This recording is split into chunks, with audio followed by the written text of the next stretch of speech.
pabala, huwag paloloko. Mag-ingat, magbantay, Modus!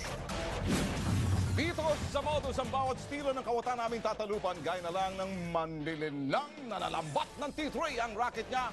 Magpakilalang kamag-anak kuno ng kapamilya ng biktima nasa abroad. Pero ang target niya, makapangdukot. Panoorin nyo.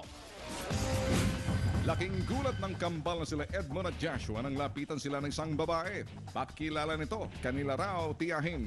Sabi, halika muna sa gilid, yung tito mo nagpadala ng mga gamit tsaka pera. Yung suspect, parang kamukha rin po siya ng isang kumpultita.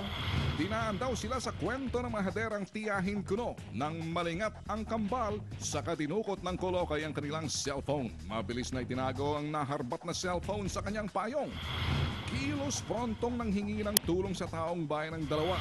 Ilan sandali pa timbog na sa mga respondent barangay talo ng putok sa buhong si Josie Maros.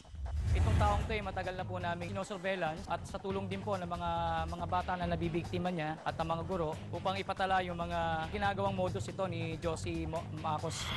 Sa